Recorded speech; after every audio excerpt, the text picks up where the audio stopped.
The Blight. How will you end it? Is that all? It is surrounded by an ocean of darkspawn. How will you reach it? If you reach it, how will you slay it? You say you are a Grey Warden. I have heard stories of this order.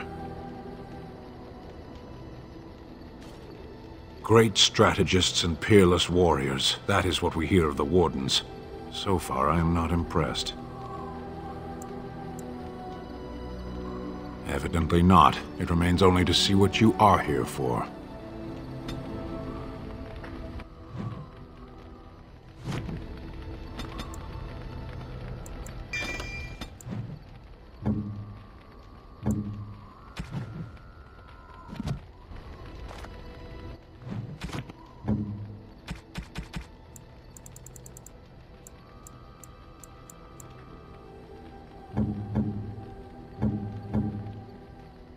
Generous gift. Thank you ever so much. I could get used to this, you know. I am impressed. A generous gift. Thank you. A fine gift. You have my thanks. What? You found Flemeth's grimoire? When I spoke of it to you, I did not truly hope... This is a most fortuitous event. You have my thanks. I will begin study of the tome immediately. I do not intend to squander this opportunity to learn more than Flemeth wished me to know. This should be... interesting.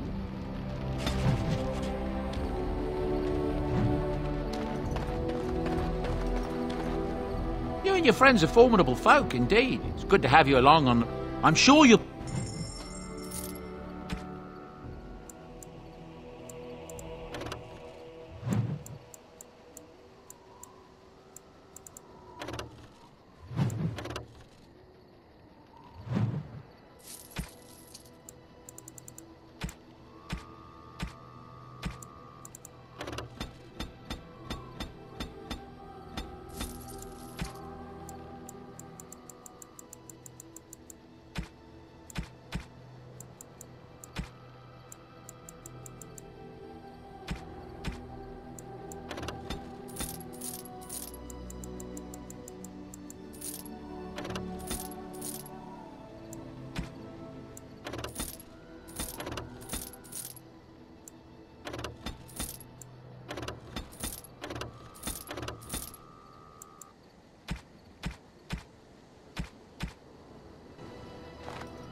If there's anything I can...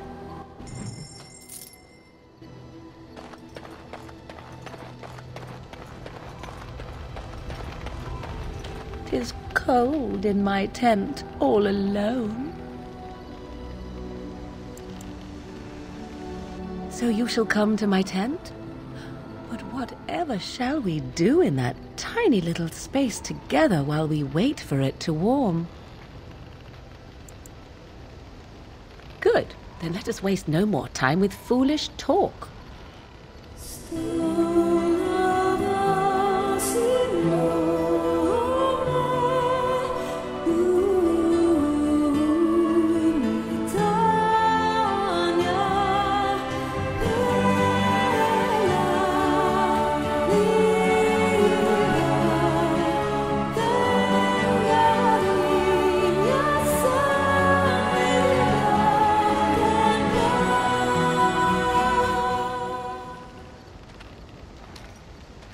I see the stories they tell of Grey Warden endurance are not exaggerated.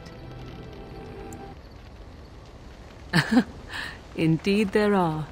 The unanswered question, of course, is whether the endurance exists because of the taint within you, or because the Grey Wardens are by nature so very healthy. I enjoy the thought that 'tis a little of both.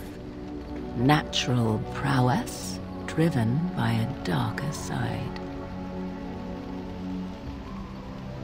That is entirely up to you. Simply know that I have no designs on your independence. I wish only to do what I desire, and if that coincides with what you desire, then so be it. And should you decide not to continue our misadventure, then so be it. Very simple, is it not?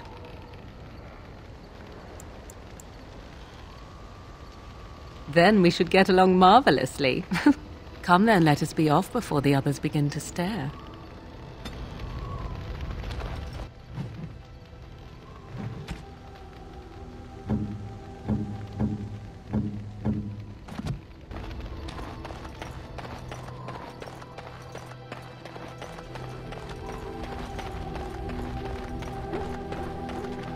Oh, it's been a long day.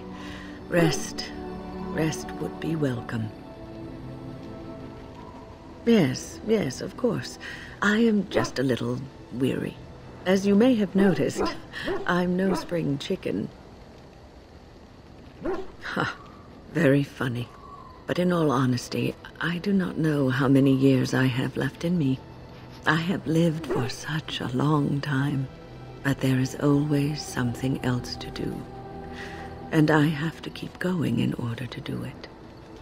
I think I will be glad when I am done. Oh, I don't know. I really don't. Have you encountered many abominations, apart from the ones in the Circle Tower? The first time I saw an abomination, my blood turned to ice. It was months before the nightmares stopped. It was the knowledge that I could easily become one of them that frightened me the most. One slip.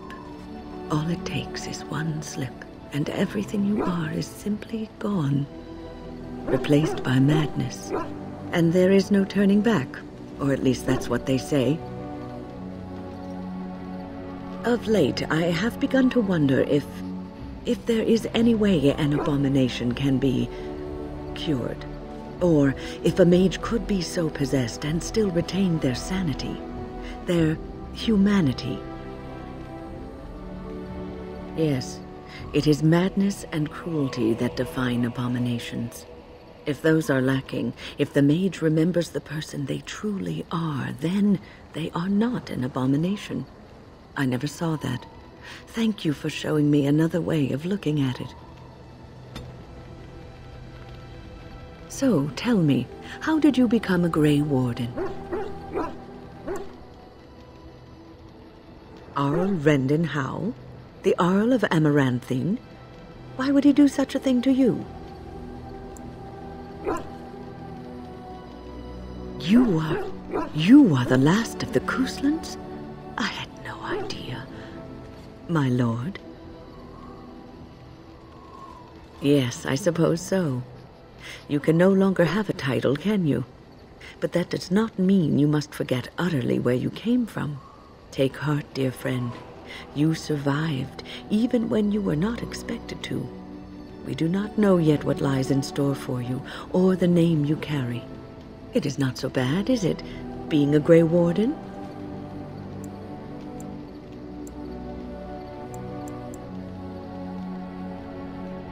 Sometimes it gives me comfort to think that everything will end up the way it's supposed to, that it will be all right. You were chosen. You survived the joining when others did not. Perhaps it was meant to be. I must ask, what does being a Grey Warden mean to you? There's that, of course. But there's more to being a Grey Warden than killing Darkspawn and saving the world from the Blight. Ultimately, being a Grey Warden is about serving others, about serving all people, whether elves or dwarves or men.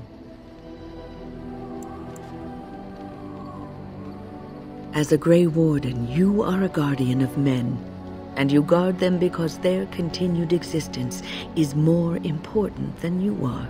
Thus it is you who serves, not they. A good king, a true king who cares for his land, uses his power to rule firmly but fairly. He serves his people first and foremost. The king who does not do this, who believes that he is entitled to his power, who abuses it and uses it for his own means, is a tyrant. If you live apart from others, and your actions affect only you, then you may do as you wish. But if you have power, influence, and strength, your every action will be as a drop of water in a clear, still pond. The drop causes ripples, and ripples spread. Think of how far they will go, how wide they will become, how will they affect the pond. But I've lectured enough for today. I should stop before I wear out my welcome. You're quite taken with each other, aren't you? Well, she's hardly discreet.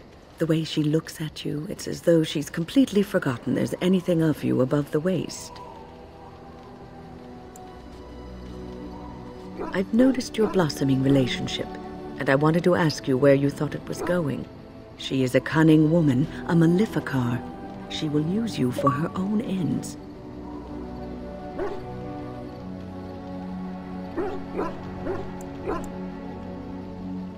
I am telling you what I see and what my instincts tell me. And even if the feelings you share are genuine, this affair may not be the best thing for either of you. You are a Grey Warden. You have responsibilities which supersede your personal desires.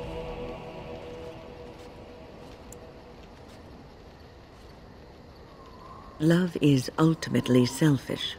It demands that one be devoted to a single person who may fully occupy one's mind and heart to the exclusion of all else. A Grey Warden cannot afford to be selfish. You may be forced to make a choice between saving your love and saving everyone else. And then what would you do? Nothing is certain. Not in these times. You cannot take anything for granted. I want you to be aware of this. I am just trying to minimize the suffering that may come to either of you. I have given my advice. Do with it what you will. What's on your mind? Oh, yes, and thank you for asking. I'm feeling much better today.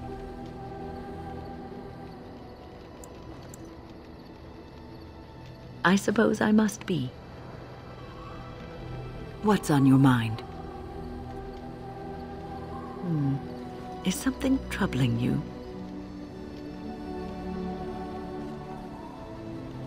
You are one of the 2 surviving Grey Wardens in Ferelden. You defend all of us, and much rests on your shoulders. It may not mean much to you, but thank you for having the courage to continue to fight. And that gives me hope. Have you heard much about the Grey Wardens of old? Griffins. Alas, that seems to be the only thing people remember from the tales. The mighty flying mounts that bore the Grey Wardens into battle.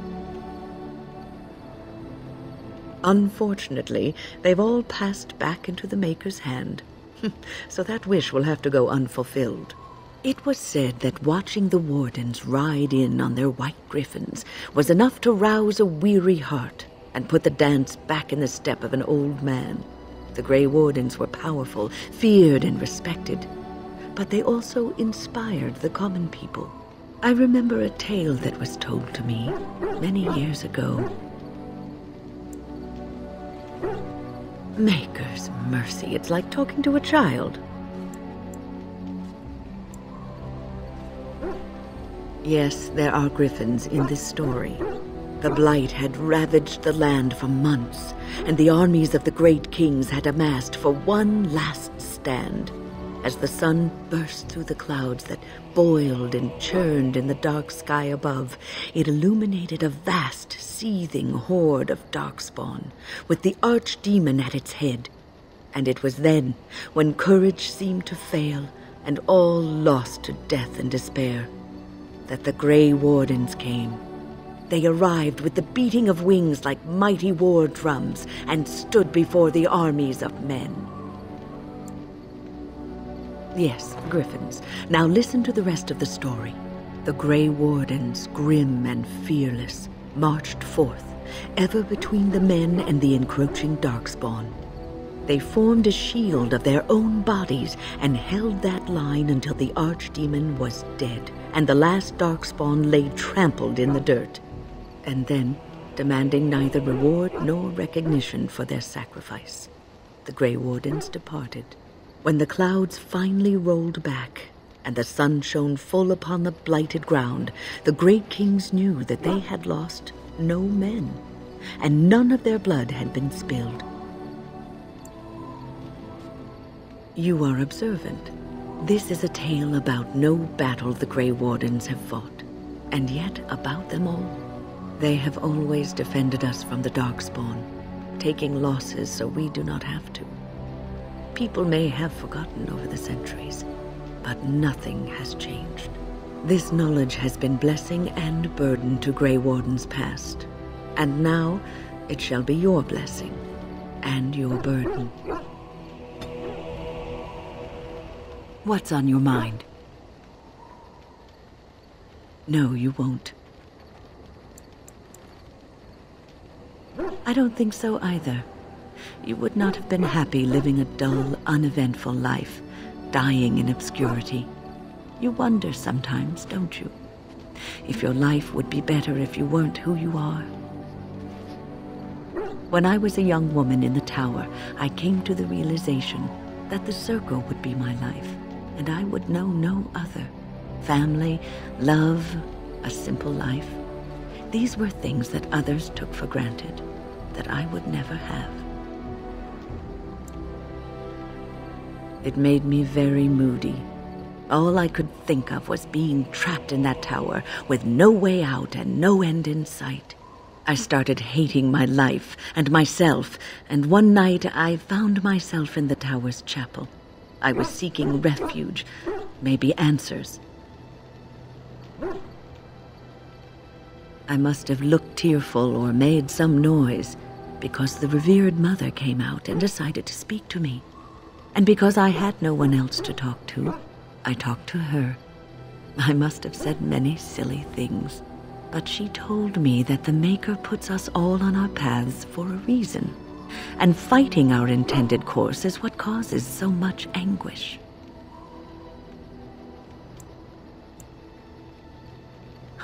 I thought the old biddy was full of rubbish. I was 15, maybe 16, and I knew everything. So I left, but I always found my way back to that chapel. And as the years passed, I began to see the truth of her words. We were supposed to be polar opposites, mage and priest. But we weren't. There was much about us that was the same. The revered mother had lived in the chantry all her life, as I had been in the tower for all of mine.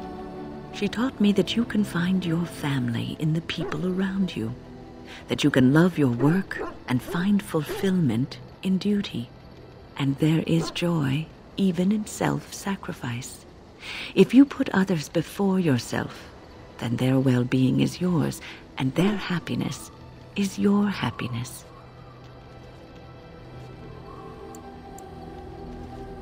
It isn't healthy to throw yourself at a pack of darkspawn either in order to save the world, so I'd say you're in no position to judge. You can scream and cry and be angry about life as a Grey Warden, or you can accept it and allow yourself to see the good in it. This is your choice. What's on your mind? I will answer to the best of my ability. People don't become mages. They are born mages. The talent just surfaces later. But you are asking how I ended up at the Circle. I was brought there by the Templars, just like many of the other apprentices. I don't remember very much. I was very young then. I set a boy on fire. I didn't have a family. I never knew my real parents. My earliest memory was of hiding in a hayloft on a farm, trying to keep warm. I was found, and the farmer's wife was kind enough not to send me away. But they had children of their own, and I was never made to feel welcome. The eldest son was the worst. He was always calling me a stray, and throwing anything he could get his hands on at me. And I don't know how it happened, but one day he just found his hair on fire. Fortunately, there was a large trough nearby. He ran screaming, dripping head and all, to his mother. I was shut up in the barn with a bowl of water and a crust of hard bread. The Templars arrived several mornings later. I'll never forget the moment the Templars led me into the entrance hall of the tower.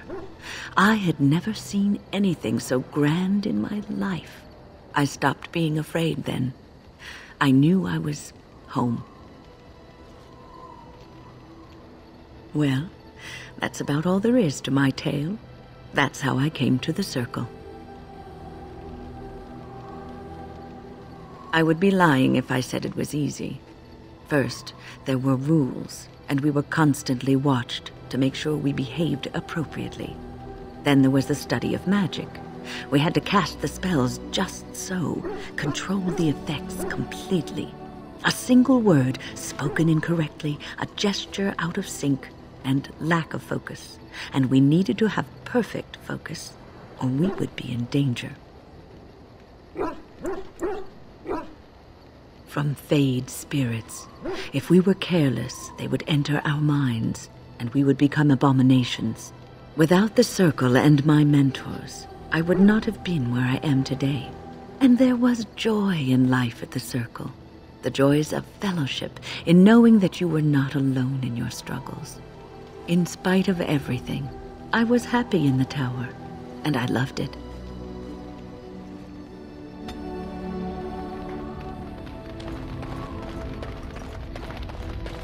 Something on your mind? Of course. You mean other than becoming a Grey Warden? You know, I asked Duncan this too, and all I got was, "You'll see." Oh, it's not that Duncan wants to keep it a secret, it's just that the Grey Wardens don't discuss it much. I gather it's not a present topic. The first change I noticed was an increase in appetite. I used to get up in the middle of the night and raid the castle larder. I thought I was starving. I'd slurp down every dinner like it was my last, my face all covered in gravy. When I'd look up, the other Grey Wardens would stare, then laugh themselves to tears. Really? I saw you eating dinner the other day. Savage. Ah, yes, the classy camaraderie of two men traveling out in the open. I take it you were like this before the joining, then. Oh, and then there were the nightmares. Duncan said it was part of how we sense the Darkspawn. We tap into their, well, I don't know what you call it, their group mind. And when we sleep, it's even worse. You learn to block it out after a while, but at first it's hard. It's supposed to be worse for those who join during a blight. How is it for you? Some people never have much trouble, but that's rare. Others have trouble sleeping their entire life. They're just more sensitive, I suppose. Everyone ends up the same, though. Once you reach a certain age, the real nightmares come. That's how a Grey Warden knows his time has come.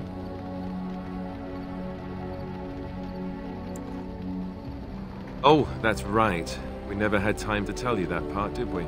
Well, in addition to all the other wonderful things about being a Grey Warden, you don't need to worry about dying from old age.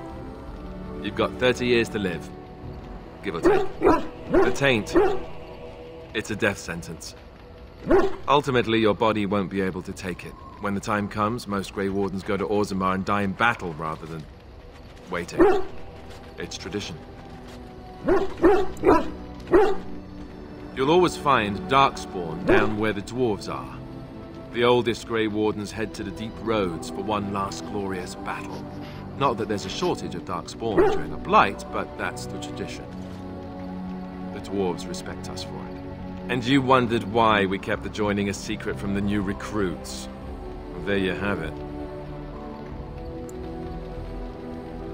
You know, Duncan, he started having the nightmares again. He told me that in private.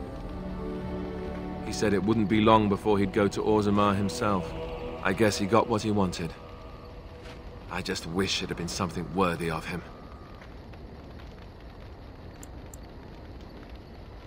I know. Ending the blight should make this all worthwhile, right? Something on your mind? Of course. I didn't know them for very long, but I guess it was longer than you. You never met them all, did you? They were quite a group. Actually, they felt like an extended family, since we were all cut off from our former lives. We also laughed more than you'd think. There was this one time... Well, you probably don't want to hear stories about men you didn't know. There was one Grey Warden who came all the way from the Anderfells. What was his name? Gregor... He was a burly man with the biggest, fuzziest beard you've ever seen. And the man could drink. He drank all the time, but he never got drunk. Finally, we all made a pool to see just how many pints it would take to put him under the table. Sometimes, we were kin of a sort. All of us had gone through the joining, so we knew...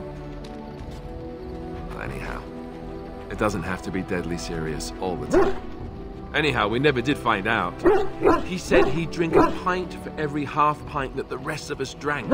He was still going by the time the rest of us were passed out. I'm told that Duncan walked in later on and saw us all passed out from one end of the hall to the other, and Gregor still drinking. Duncan laughed until he nearly... Until... Yes, I suppose so. I thought I was done with this, but it just struck me that I have nothing to remember Duncan by. Nothing at all. There's no body, not even a token of his that I could take with me. That must sound really stupid to you.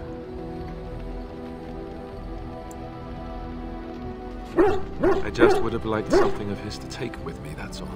Well, there's no use in moaning about it, is there? He's gone. Let's just go.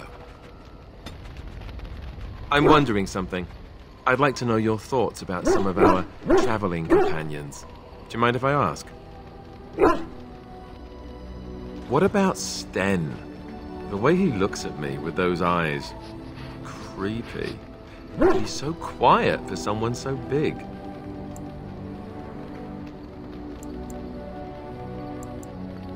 The more I talk to him, the more reasonable he does seem. His philosophy is so strange. But it doesn't sound at all as vile as the Chantry describes it. And yet, he killed all those people. He doesn't even deny it. Doesn't that bother you?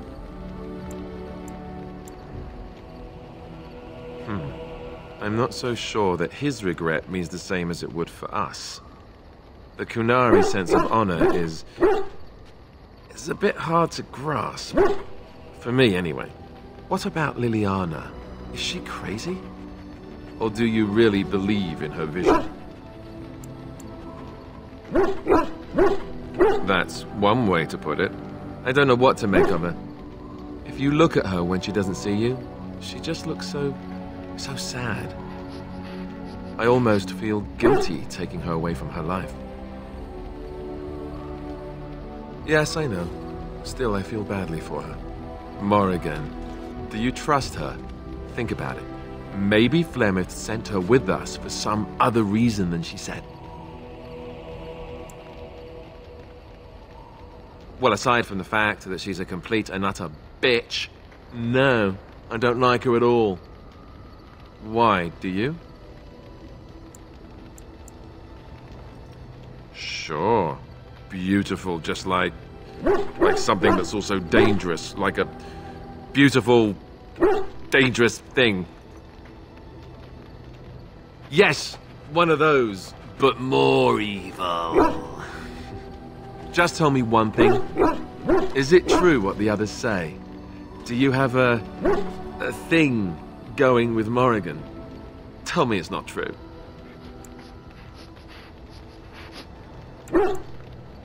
Great. So they were right. Well, it's your funeral. Enough. I think my curiosity is sated. Let's get back to it, shall we? Something on your mind? Of course. Never what? Had a good pair of shoes? I'm not sure I do. Have I never seen a basilisk? Ate jellied ham? Have I never licked a lamppost in winter? Make fun of my comrade in arms? Perish the thought. Well, you tell me. Have you ever licked a lamppost in winter? Just the once? And you didn't lose half of your tongue in the process? I'm impressed. I, myself, never had the pleasure. Not that I haven't thought about it, of course. But, you know. Well, living in the Chantry is not exactly a life for rambunctious boys. They raised me to be a gentleman. That's not so bad, is it? I've no urge to rush into anything. We may not even survive what is to come, after all. Enough. I don't want to talk about this anymore. Let's go. Something on your mind? Of course.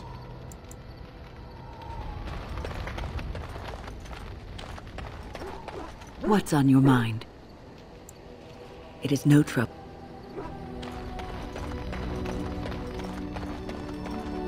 Your dog is filthy. I can smell him 50 yards off.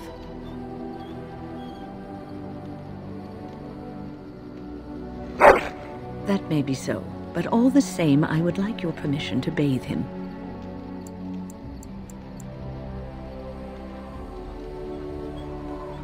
Excellent. I will get my soaps, and the dog shall have his bath after supper.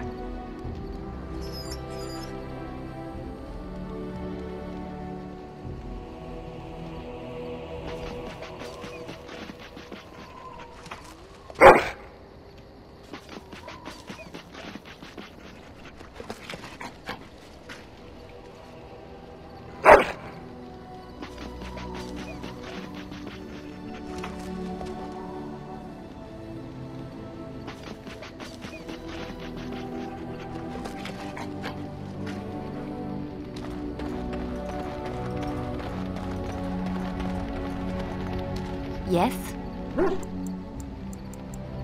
Well, here I am.